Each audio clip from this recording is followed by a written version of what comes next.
Ok, j'espère que tu vas bien. Nouvel épisode, un sujet qui était dans ma boîte depuis un petit moment, puisqu'on va parler de connaissance marché, de recherche marché. Alors, je sais que c'est un sujet qui, à la base, est un peu morne, terne, mais tu vas voir, reste avec moi, parce que là, il y a quelque chose d'assez étonnant. Parce qu'en observant les génies du business qu'on connaît, de la tech, Elon Musk, Steve Jobs, Jeff Bezos et compagnie, eh bien, il s'avère que ces gens-là ne font pas de recherche marché. Pire, ils pensent même que ces recherches sont contre-productives.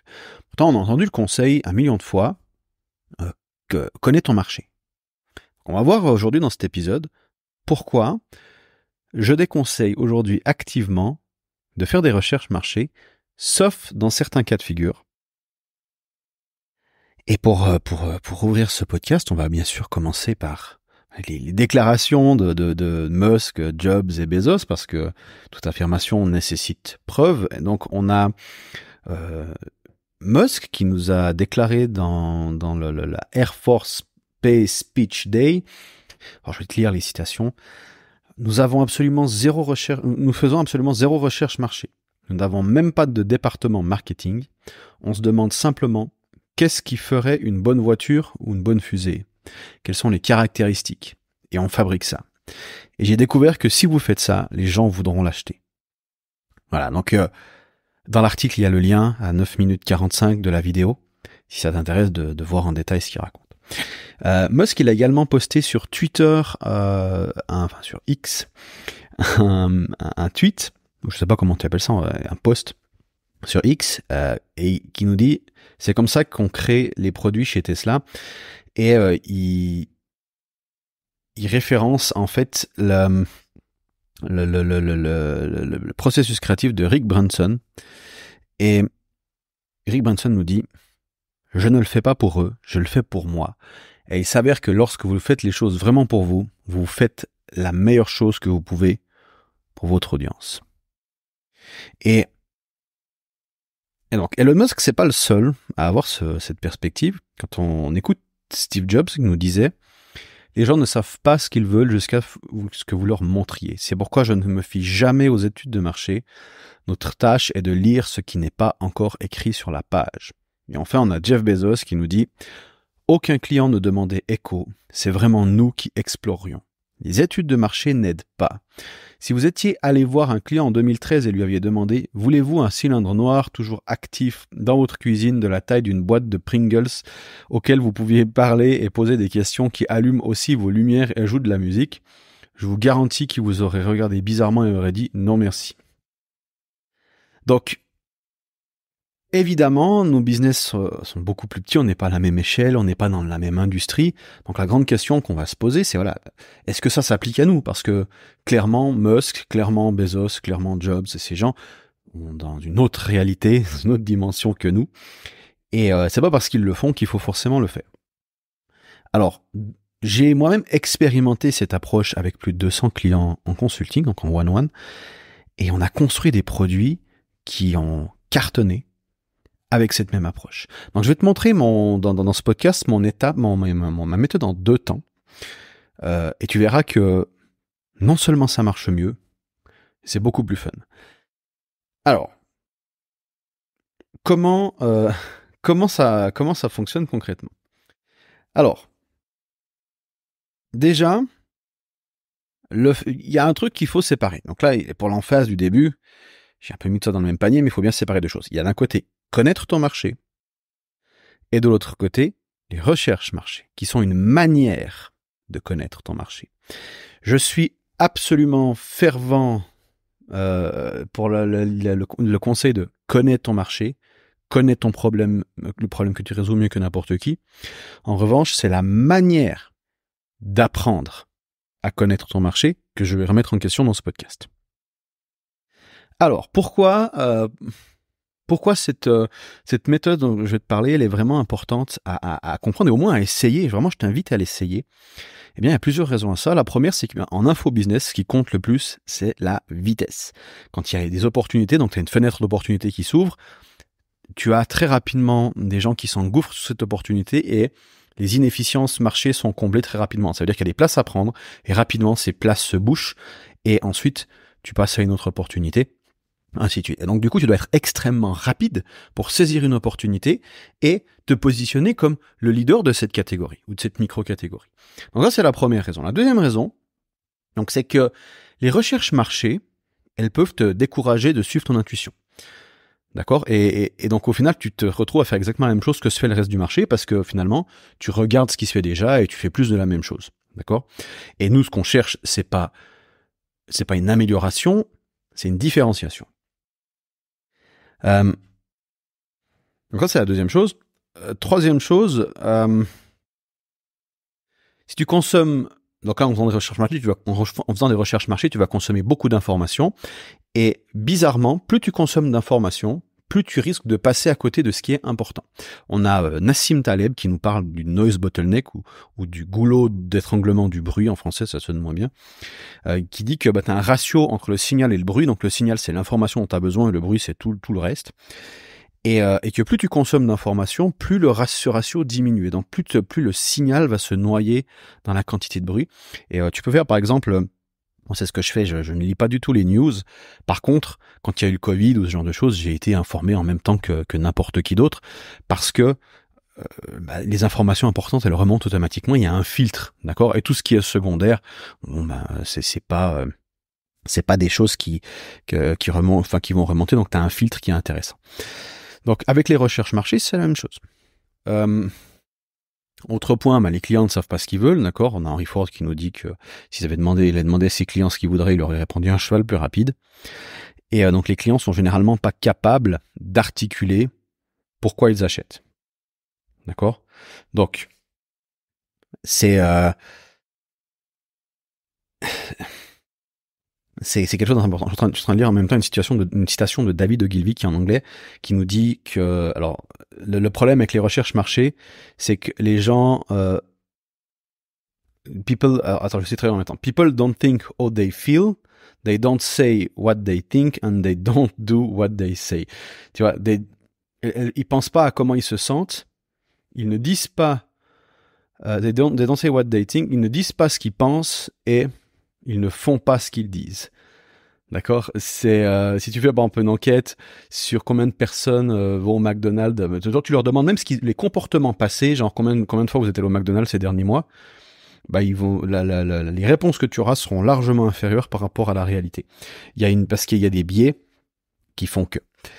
Et d'accord. Et ce qui est rigolo, c'est que David Ogilvy, il nous dit également les publicitaires qui ignorent les recherches sont aussi dangereux que les généraux de guerre qui ignorent le décodage des signaux ennemis. Donc on a un peu une sorte de contradiction entre faut faire des recherches marché, mais il faut pas faire des recherches marché. Donc tu vois, c'est un peu un genre de conseil qu'on se dit putain, moi je vais peut-être pas trop jouer avec ça. Il y a beaucoup de titans qui me disent qu'il faut faire des recherches marché, je vais faire des recherches marché. Seulement, j'aimerais vraiment t'inviter à réfléchir. Combien de fois tu as refait déjà des recherches marché? Et est-ce que, combien de fois tu t'en es servi? Tu vois, moi j'aime bien dire que l'avatar client, tout le monde en parle, personne s'en sert. C'est une petite phrase qu'on a avec notre ami Jean-Loup Lebrun, mon ami en commun. Enfin, mon ami Jean-Loup Lebrun. Et l'avatar, donc, tout le monde en parle, personne s'en sert. Enfin, moi, quand je dois créer un contenu, je sors pas mon avatar client. Et je pense que toi non plus. Donc, les recherches marché, finalement, t'en fais des tonnes. Et au final, tu t'en sers pas, tu vois. Moi, je veux dire, alors, quand j'achète une formation, j'applique à la lettre la formation, même si je suis pas d'accord avec le contenu, parce que c'est justement pour les choses avec lesquelles je suis pas d'accord que j'ai acheté cette formation, d'accord? Parce que si t'appliques que seulement une formation, t'appliques seulement ce avec quoi tu es d'accord, par définition, tu pouvais le faire sans eux. Tu vois ce que je veux dire? Ce qui t'intéresse, c'est justement trouver les dissonances, trouver les contradictions entre ta manière de voir les choses et la manière de voir du formateur, du coach, peu importe, de l'expert, et de faire à sa sauce pour voir ce que ça donne, tu vois. Et donc lui, dans cette formation, c'est une formation américaine, je peux la citer, c'était une très bonne formation d'ailleurs au passage, il y a toute une partie de recherche marché, donc c'est du direct response, du copywriting, qui parlait de faire de la recherche, et j'ai fait, je crois que j'ai passé 2 semaines à faire des recherches marché pour au final ne pas m'en servir du tout. J'avais lancé une formation à l'époque d'ailleurs pour tester cette méthode qui était basée sur les micro-niches, peut-être que tu l'as acheté. Je fais plus de formation aujourd'hui, je fais que du service. Mais voilà, bref, pour te dire que la manière dont on fait des recherches marché, tu te rends compte que finalement, c'est plus du bruit que du signal. Et voilà. Et donc, on a effectivement Musk, Jobs et Bezos qui l'ont parfaitement compris. J'ai un autre exemple aussi qui est intéressant. Donc, Revolut, je sais pas si tu connais la banque, probablement la néobanque Revolut, à moins que tu aies vécu dans une grotte. Donc, Revolut, ils sont à un meeting. J'ai pas retrouvé la référence originale, mais ils sont à un meeting. Et donc, tu as d'un côté les analystes marketing et de l'autre côté les développeurs. Et les analystes sont là. Alors, il y a cette feature et cette feature qu'on peut potentiellement développer. On va faire des recherches marché. Et tu as les développeurs qui rétorquent, bah, pourquoi on s'emmerderait à dépenser des ressources énormes à faire ces recherches alors qu'il nous suffit simplement de construire les trois features et de voir lesquelles les clients vont utiliser et on supprimera les autres. Et là, il y a une insight. On va y revenir dans un petit moment. Et c'est ultra smart. C'est tout bête, c'est ultra smart. Mais tu vois, je veux juste attirer ton attention sur le fait qu'il y a beaucoup de conseils, tu vois, souvent qui sont pris dans d'autres contextes. On les applique dans notre contexte sans réfléchir de est-ce que c'est vraiment utile ce que je suis en train de faire. Parce que tout le monde perroquette, faire des recherches marché. Mais si tu prends un peu de recul, avec les années, moi il y a 12 ans que je suis dans le milieu et j'observe un petit peu ce qui se passe et comment les pros travaillent, j'ai l'habitude de fréquenter des gens assez avancés. Et non, c'est pas comme ça que ça marche. Donc, alors, tu vois d'ailleurs, quand c'est que tu as utilisé, je disais avant, ton avatar pour la dernière fois. Donc ce que je disais, je vais t'en parler maintenant, avec Revolut. Donc tu vois, on a les développeurs qui disent, bah tiens, on va développer directement les 3 features, 3, 4, 5, je sais plus combien. Et il y a un principe très intéressant à comprendre dans la prise de décision. Donc tu vois là, je vais chercher dans un autre domaine, donc on n'est plus dans le marketing, on est dans la prise de décision, et j'invite d'ailleurs tout le monde qui m'écoute ici à étudier les grandes disciplines, les grandes idées des grandes disciplines, notamment tu vois tout ce qui est prise de décision, et parce que tu peux extrapoler les grandes idées.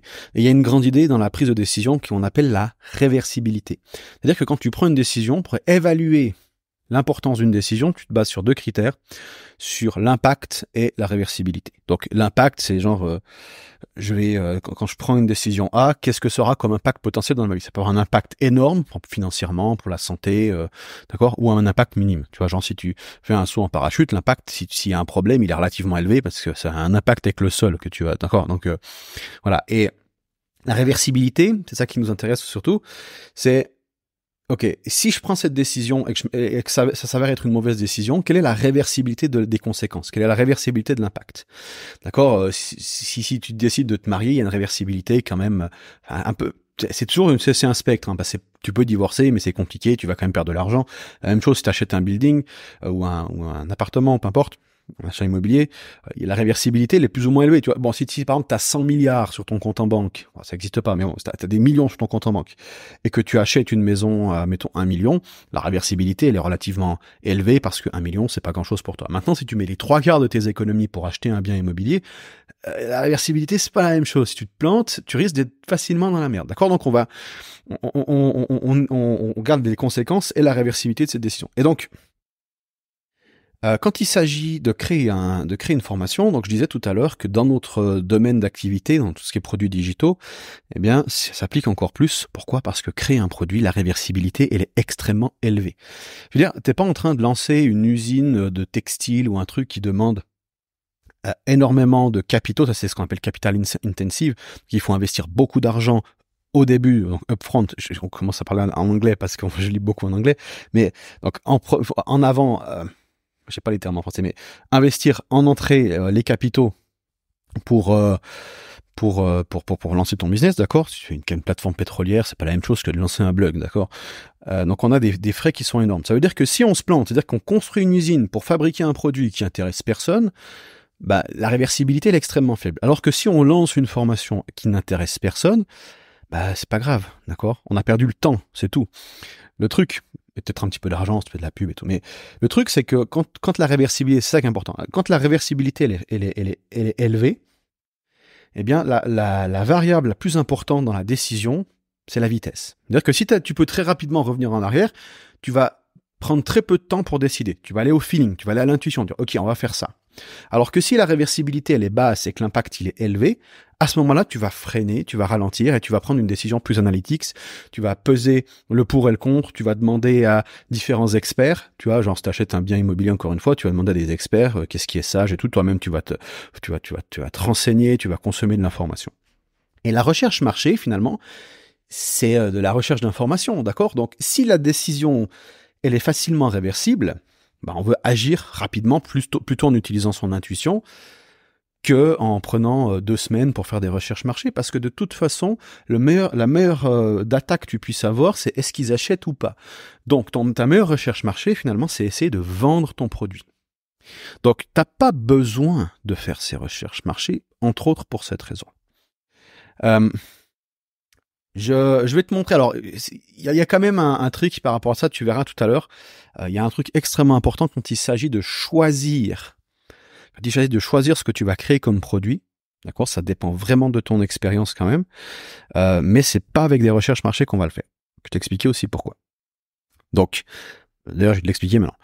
Les recherches marché, si tu veux, pour moi, c'est typiquement du biais académique. À l'école, on te dit que apprendre, c'est lire, apprendre, c'est consommer de l'information. Ce qui est faux, on sait très bien en tant qu'entrepreneur qu'on apprend en pratiquant et surtout en réfléchissant sur sa pratique. Donc par expérimentation, on teste, on voit ce que ça donne, on calibre, on refait un deuxième tour, un troisième tour, et plus tu fais de tours et tu calibres, plus ton truc devient qualitatif et efficace. Et donc, quand tu fais de la recherche marché, basiquement, tu essaies d'apprendre par la lecture. Ce qui ne marche pas. C'est comme si je te dis, tiens, décris-moi la cannelle. D'accord ? Tu peux pas. En fait, tu as besoin d'avoir vécu le truc pour pouvoir comprendre ton marché, en fait. Ok, rentrons dans le vif du sujet. On va voir comment on va avoir ma méthode en 2 étapes pour construire un produit sans faire de recherche marché. Donc la première étape, il s'agit de passer de 0 à 1, c'est-à-dire de construire et écouter ton intuition. Alors déjà, j'aimerais définir ce que c'est que l'intuition. L'intuition, c'est basiquement ta compétence. À force de faire une chose, tu as développé un réflexe et tu le fais sans y penser. Donc j'aime bien ce spectre. Donc tu as d'un côté l'illusion du savoir et de l'autre côté la malédiction du savoir. Donc l'illusion du savoir, c'est quand tu crois que tu sais, mais tu sais pas. Donc tu as lu dans un bouquin, tu étais devenu familier avec l'idée, par exemple la loi de Pareto, la plupart des entrepreneurs ont une illusion du savoir sur la loi de Pareto parce qu'ils l'ont jamais vraiment pratiqué, mais ils l'ont entendu encore et encore, donc ils sont devenus familiers avec cette idée. Donc du coup, quand ils voient quelqu'un qui parle à la loi de Pareto, ils disent c'est bon, ça je sais. Donc ils sont dans une illusion du savoir. Et pourtant, ils sauront pas comment l'appliquer concrètement dans leur business parce qu'ils sont jamais vraiment intéressés à ça. Et de l'autre côté, tu as la malédiction du savoir. C'est quand la compétence est devenue intuitive, du coup, tu n'y penses même plus, tu le pratiques en réflexe. Et donc, quand tu veux enseigner à quelqu'un d'autre, eh bien, tu te rends compte que la personne n'arrive pas à reproduire tes instructions parce qu'elle n'a pas développé cette intuition qui pour toi est devenue automatique, pour toi est devenue évidente. Et donc, nous, ce qui nous intéresse, c'est de développer cette intuition, c'est d'oublier qu'on sait. Et pour faire ça, tu peux pas le faire par la lecture parce que tu développes une illusion du savoir et donc tu fais de la recherche marché, basiquement c'est de la lecture. Donc la recherche marché va plutôt développer une illusion du savoir sur ton marché plutôt que une vraie expertise de ton marché.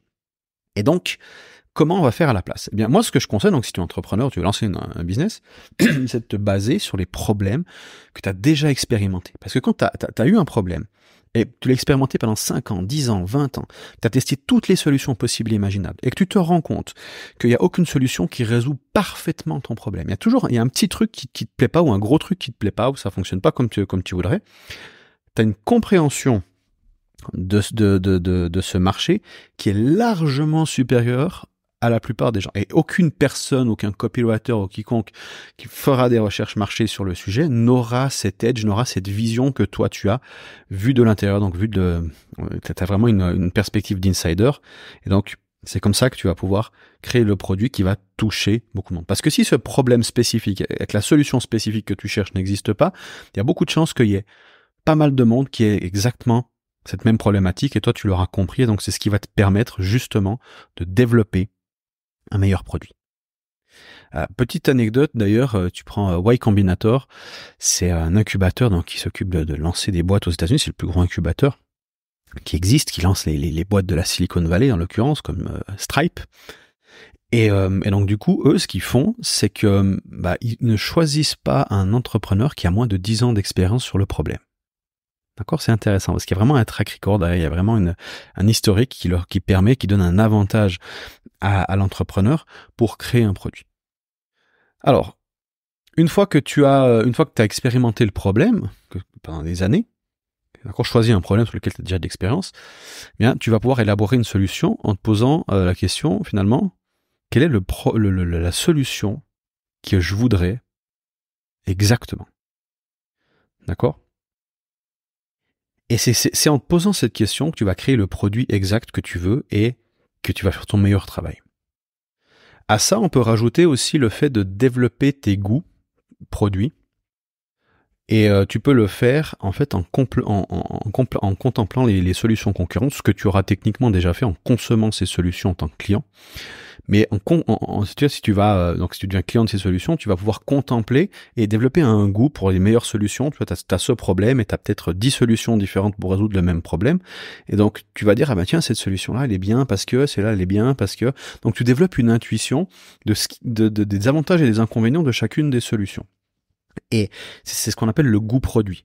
Et tu veux plutôt développer ton goût produit plutôt que de la recherche marché traditionnelle. Et donc ça se fait en s'exposant encore et encore aux solutions. Aussi, un truc que tu veux faire, c'est que tu peux observer les autres business, comment ils travaillent, et observe les comportements, mais ignore les mots. Donc ignore ce qu'ils disent. Si tu envoies des formulaires de recherche, pose la question sur ce qu'ils ont fait et non pas ce qu'ils veulent. Voilà, donc tu peux quand même faire une petite recherche marché. On va voir ça tout à l'heure. Tu vas pouvoir demander à ton audience existante quelle est leur problématique. Et si t'as pas d'audience existante, on va la construire. Voilà. Aussi un autre point. Donc ça s'applique d'ailleurs plutôt. Je t'en parlais tout à l'heure, observer les comportements. Donc on a expérimenté le problème avant de le résoudre, élaborer une solution idéale pour toi. D'accord, tu te poses les contraintes créatives. Je veux faire X sans Y ni Z et en X temps. Je sais pas, tu vois. Et il faut que le problème soit le plus spécifique possible. D'accord. Il y a un truc assez intéressant, ce qu'on appelle le paradoxe de spécificité. Il y a notamment l'histoire du couteau suisse qui a été développé pour l'armée à la base, qui est devenu un produit mondialement utilisé. On a aussi les valises de voyage avec les rollerboards. Les rollerboards, ça s'appelle les suitcases, je sais plus comment tu dis en français, mais c'est à la poignée en fait. C'était à la base un produit qui a été développé pour les personnes, pour les personnels navigants. Et ça s'est retrouvé être un produit, encore une fois, qui a été massivement adopté. Donc on a ce qu'on appelle le paradoxe de spécificité. Donc quand tu spécifies un problème, tu auras tendance à augmenter tes chances qui soient adoptées par la masse. Ce qui est un peu bizarre, voilà, c'est pas systématique, mais c'est une tendance qu'on peut observer. Voilà, donc expérimenter le problème, élaborer une solution avec des contraintes spécifiques, créatives, et puis développer tes goûts en contemplant les solutions concurrentes, d'accord ? Voilà, ça c'est pour passer de 0 à 1, et donc là tu vas utiliser ton intuition, et tu vas créer ton produit en disant, ok, qu'est-ce que moi je veux, quel est le meilleur produit que moi je veux, et tu vas t'appuyer là-dessus. Et donc tu vas lancer ta première version. Et comme on l'a vu avant, il y a la réversibilité de la décision, elle est élevée, donc du coup, si tu te trompes, tu peux recommencer. Ça sert à rien de perdre 10 ans à se poser un million de questions. On lance un premier produit. On fait bien sûr une version, on va pas prendre une année pour créer la première version de son produit. On va dire, ok, j'ai 2 semaines à investir. Est-ce que je peux créer plutôt un service plutôt qu'un produit? Comme ça, je peux aller plus vite. Alors, ça va me prendre plus de temps à délivrer par client, mais justement, ça va nous amener à l'étape 2 juste après. Mais donc, du coup, on va pouvoir tester est-ce que l'offre intéresse ou non, et on développe le service en parallèle. Donc, vraiment, part sur du service plutôt que du produit. Même si c'est du produit que tu veux faire à la fin, vraiment commence par du service. Parce que ça va nous permettre, justement, en point 2, donc le service c'est un double avantage. Le problème c'est que tu le vends plus cher et donc du coup tu peux vivre avec une plus petite audience. Le deuxième avantage c'est que comme tu es au contact de tes autres clients, tu vas continuer à développer ton intuition et à plus grande vitesse. Parce que là l'objectif, donc la deuxième phase, c'est de passer de 1 à 1000. Et donc dans ce cas de figure, donc tu as développé ton prototype et tu vas le vendre au téléphone et tu vas pouvoir écouter les feedbacks. Tu vas pouvoir leur poser la question, enfin leur demander s'ils veulent acheter ou pas. S'ils achètent, c'est un feedback positif. S'ils achètent pas, tu peux demander pourquoi, qu'est-ce qu'il faudrait rajouter dans le produit Mais ça va pas forcément donner beaucoup d'informations. Tu peux leur demander, tu vas voir les objections qu'ils vont avoir. Un truc qui peut être utile, plus que leur poser la question, c'est donc tu fais des appels en visio. Et quand tu pitches ton produit, quand tu discutes avec eux, tu observes leurs sourcils. Les sourcils, c'est une porte d'entrée sur les émotions. Donc si, quand tu leur expliques l'idée, ils froncent les sourcils, c'est qu'ils sont en train de réfléchir, c'est qu'ils comprennent pas bien ce que tu es en train de leur expliquer. Si les sourcils bougent pas, c'est qu'ils en ont rien à foutre, ils sont un peu blasés. Et quand les sourcils se lèvent, ils sont surpris, c'est que là, t'es sur quelque chose. Tu vas dire, ah ouais, tu vois. Et donc, observe vraiment les sourcils, observe les réactions. Tu peux enregistrer la conversation et tu la regardes dans un second temps, éventuellement. Et donc du coup, ça c'est un meilleur feedback que leur poser la question qu'est-ce qu'ils veulent. Et donc tu vois, ce qui m'amène sur ce que je disais avant, observer les comportements, ignorer les mots. Et donc du coup, par exemple, tu peux installer des analytics comme l'outil Mixpanel, ce que je fais avec mes clients. Comme ça, on étudie le comportement client. C'est par où le client passe, où est-ce qu'il clique, qu'est-ce qu'il fait, plutôt que lui demander ce qu'il veut. Ça nous donne des meilleures informations. Donc là, donc cette deuxième phase.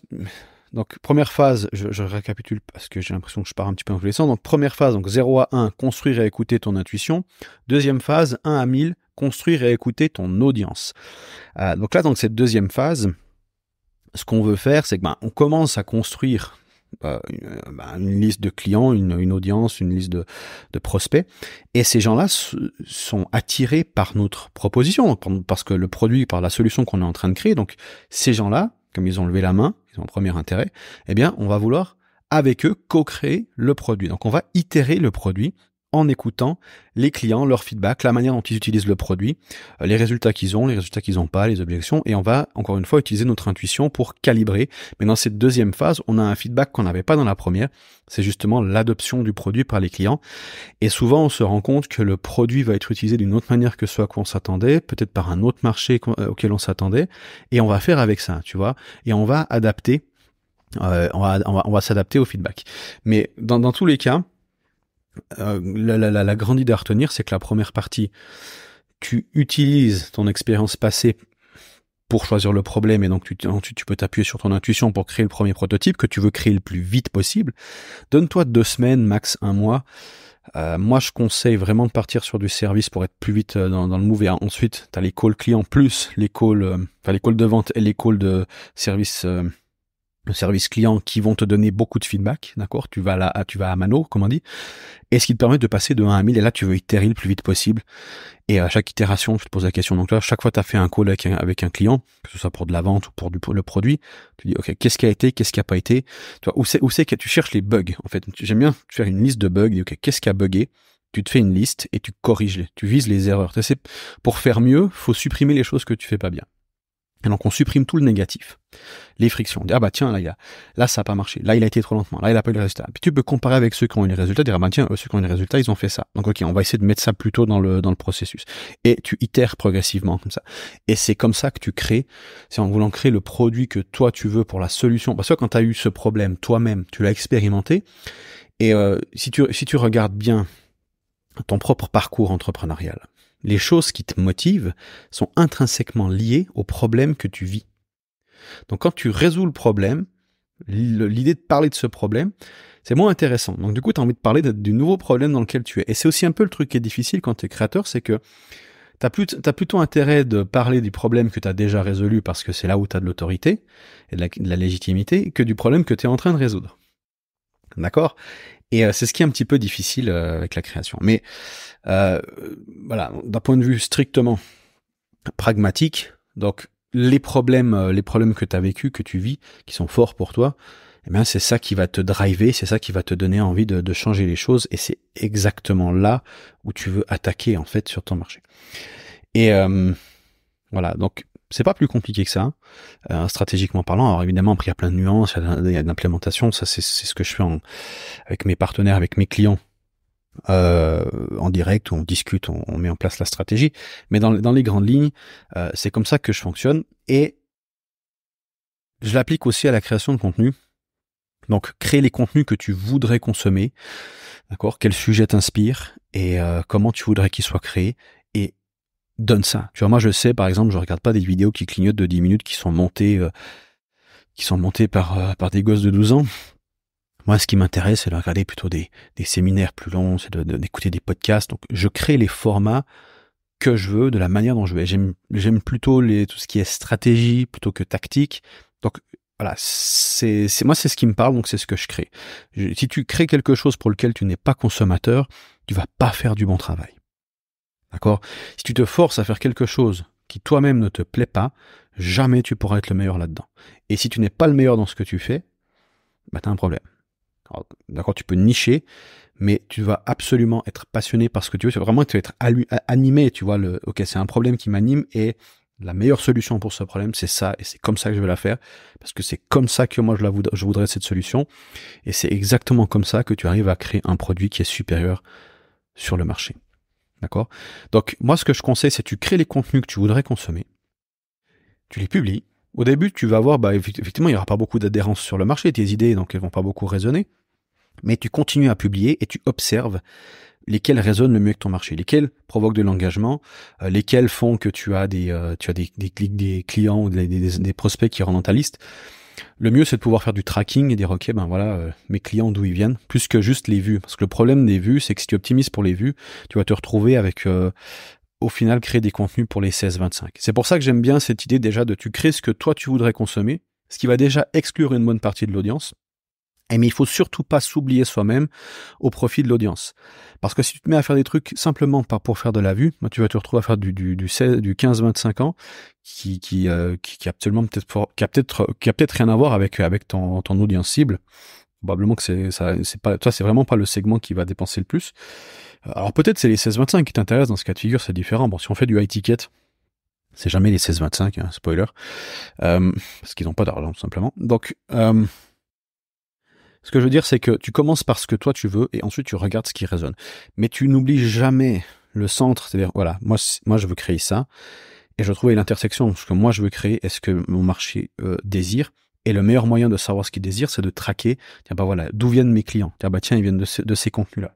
Tu peux discuter aussi au téléphone avec tes clients. Ok, quelle idée t'a inspiré à m'appeler aujourd'hui? Qu'est-ce qui te parle? Comment tu perçois notre marque? Qu'est-ce qui t'inspire dans ce qu'on fait? Tu vois, et t'essaies de comprendre, de développer une intuition sur, ok, qu'est-ce qui l'amène ici? C'est pas évident, faut lire entre les lignes, parce qu'on sait pas vraiment expliquer pourquoi on fait telle chose. On a toujours des explications de j'ai fait ça parce que, mais c'est ce qu'on appelle rationaliser, hein, du style t'achètes le dernier iPhone parce qu'il y a la dernière caméra, parce que c'est pour mon travail, alors qu'en réalité tu l'achètes parce que tu as envie de l'acheter pour plein d'autres raisons que tu n'expliques pas forcément. Je dis toi, mais c'est valable pour moi, il valable pour n'importe qui.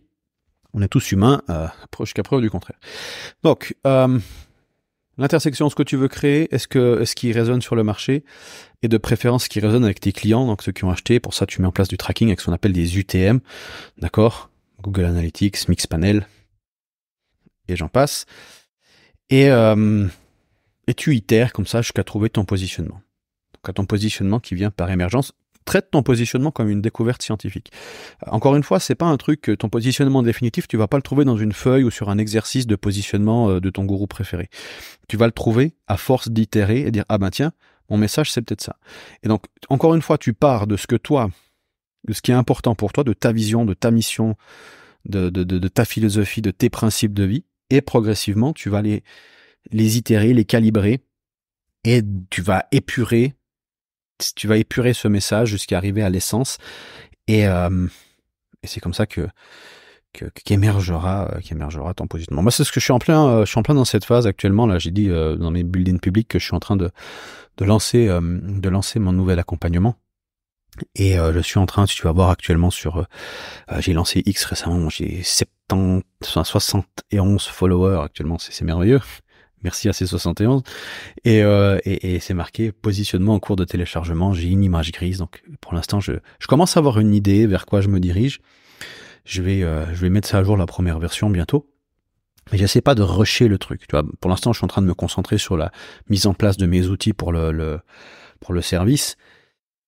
Et ensuite, les choses émergent progressivement. C'est juste que tu n'as pas besoin de tout savoir pour démarrer, parce que ça marche pas comme ça. D'ailleurs, plus tu te poses de questions, plus tu crées une illusion du savoir, plus tu crées une paralysie de l'information, parce que tu as beaucoup trop à traiter en même temps, et résultat, tu sais plus quelle direction prendre. C'est simplement, tu avances, et à chaque itération, tu te poses la question, qu'est-ce qui a fonctionné, qu'est-ce qui a pas fonctionné, qu'est-ce que j'élimine, qu'est-ce que je fais, et tu avances comme ça progressivement.